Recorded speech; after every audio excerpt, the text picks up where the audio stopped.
Tanguay électronique, en première ligne.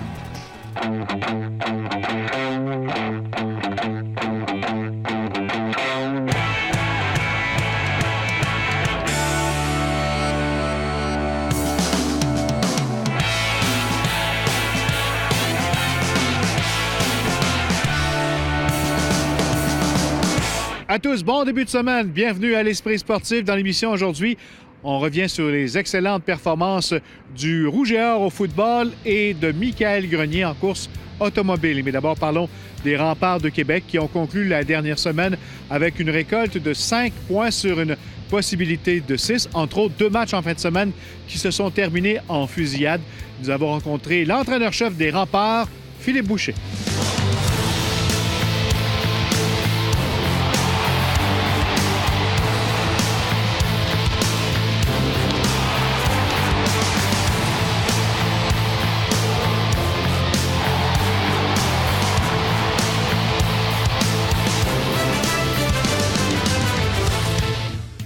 Philippe Boucher, bienvenue à l'Esprit sportif. Merci.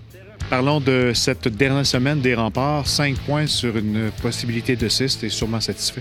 Oui, quand même. Ça a quand même bien été. À Bécomo, on a bien joué là-bas. Ça n'a pas été facile. La route du retour en revenant ici à Québec vers 6 heures. T'es un petit peu, à 6 heures du matin, t'es un petit peu fatigué vendredi, mais on a vraiment travaillé fort. On a trouvé une manière de gagner, puis c'est ça que tu veux faire. Chaque soir, t'as donné une chance de gagner, puis trouver un moyen de le faire.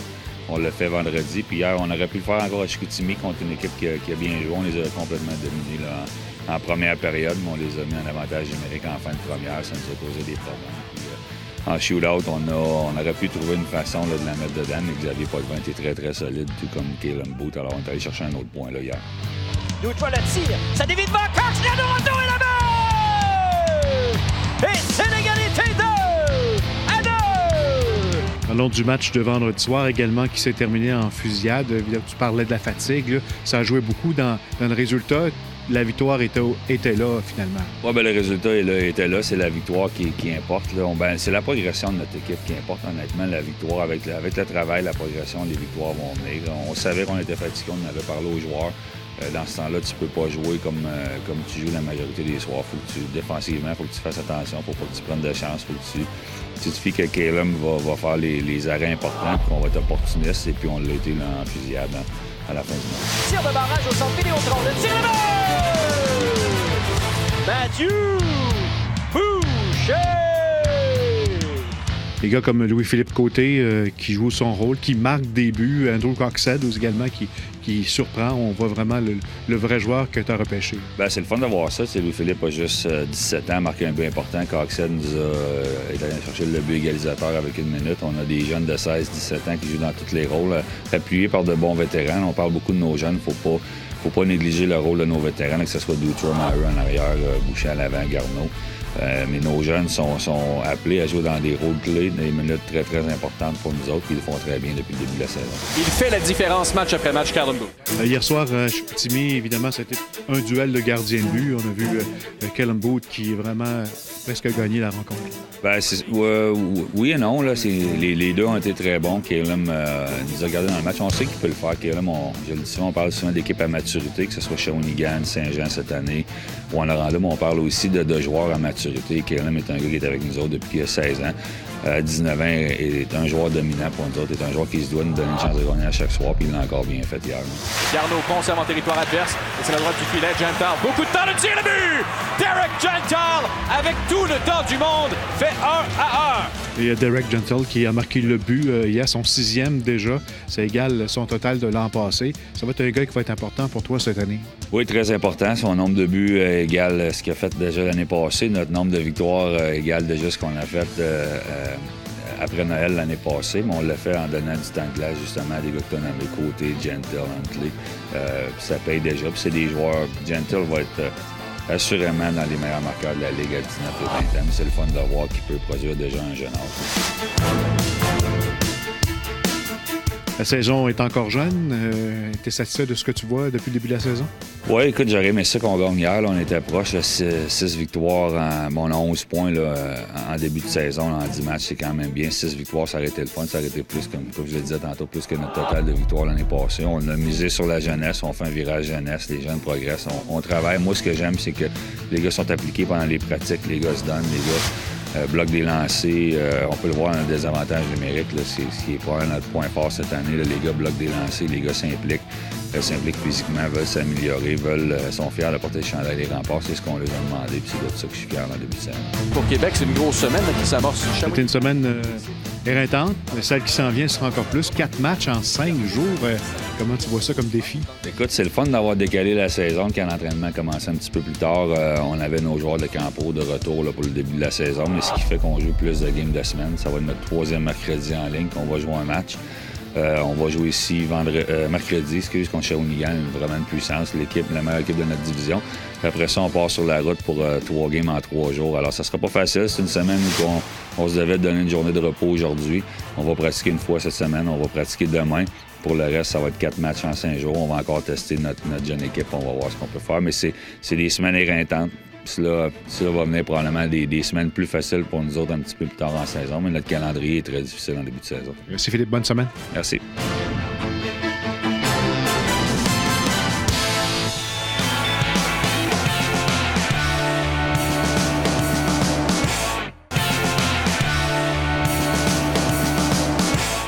On a eu droit en fin de semaine à tout un match de football universitaire entre le Rouge et Or et les Carabins. Fallait s'y attendre. Victoire de l'équipe de Glenn Constantin. Également, première victoire en Italie en série Porsche pour le pilote québécois Michael Grenier. Voici dans l'action.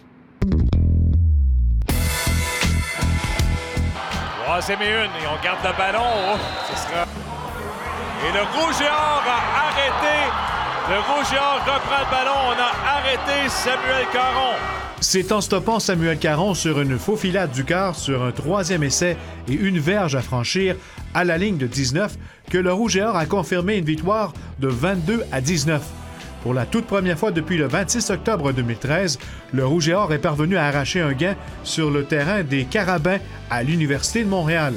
Les deux équipes se retrouvent avec une fiche de 5 victoires et un revers au sommet de la Conférence Québec. Si les deux équipes remportent leurs 2 dernières parties de la saison, c'est le nombre de points contre qui fera la différence pour déterminer le champion. Je crois qu'on était dû pour une victoire à Montréal. Je pense qu'on était dû pour une victoire contre Montréal, tout simplement. Puis on a fait un bon match aujourd'hui. Beaucoup d'erreurs de notre part, surtout de la mienne, en fait. Mais l'équipe s'est resserrée puis on était capable de revenir avec la victoire. C'est des matchs comme ça qui font que le football progresse au Québec. C'est pour ça que les 2 meilleures formations au Canada sont dans la Conférence du Québec. C'est des matchs comme ça qui nous forment, c'est des matchs comme ça qui font que le football, c'est excitant. Je suis très fier de la défensive, de l'équipe en général, mais le dernier jeu, d'arrêter ça sur une faufilade du corps. Je pense qu'il y avait moins d'une verve à faire, fait que ça montre. C'est beaucoup seulement le caractère qu'on a, mais c'est l'effort qu'on met. Je pense qu'on méritait le match aujourd'hui, fait que je suis très fier de mes gars. Il faut que ça arrête, parce que c'est des matchs qui, quelque part, c'est avoir une crise cardiaque. Quelqu'un va avoir une crise cardiaque, c'est des matchs qui sont hyper serrés. Ça se joue jusqu'au dernier jeu. La Coupe d'Osmore, c'est un botté bloqué. L'année d'avant, il y a tout le temps quelque chose qui arrive. Des matchs super excitants. Et on est trop vieux pour ça. Là. Inno canadese.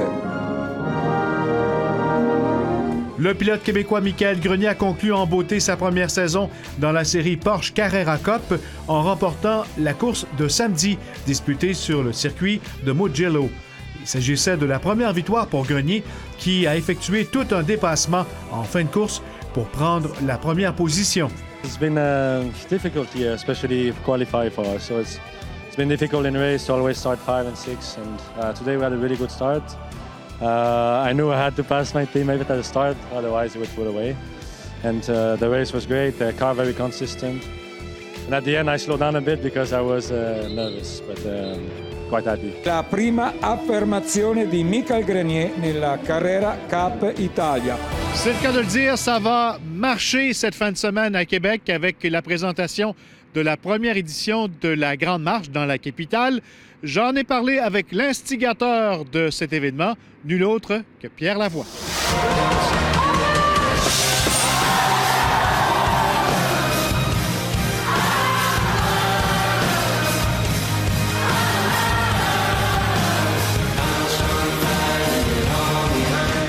C'est parti de où, cette idée de grande marche? On connaît les événements vélo, les événements de course à pied.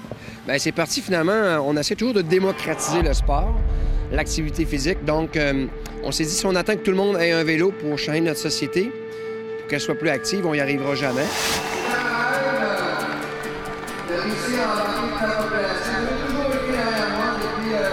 La marche, c'est la chose la plus démocratique qui existe pour notre santé. La grande majorité des gens peuvent marcher.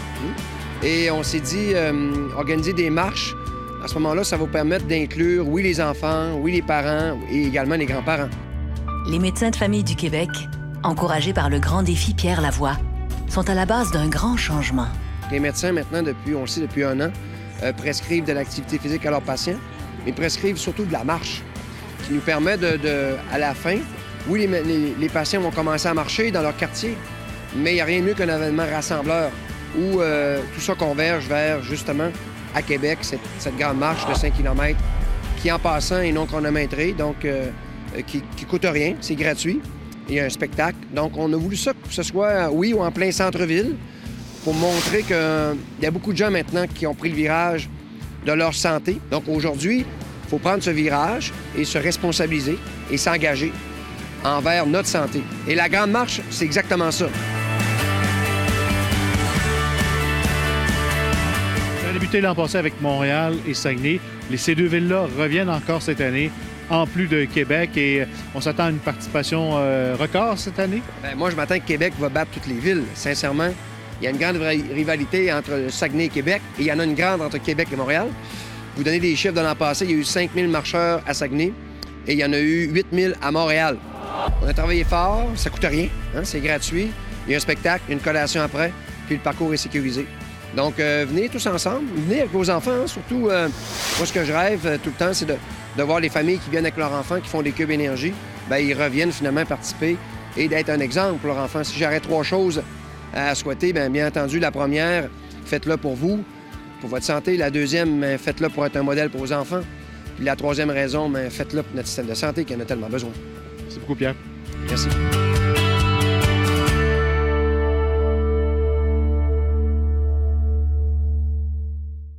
Voilà qui conclut l'Esprit sportif pour ce lundi à tous. Une bonne soirée. À demain. Bye-bye.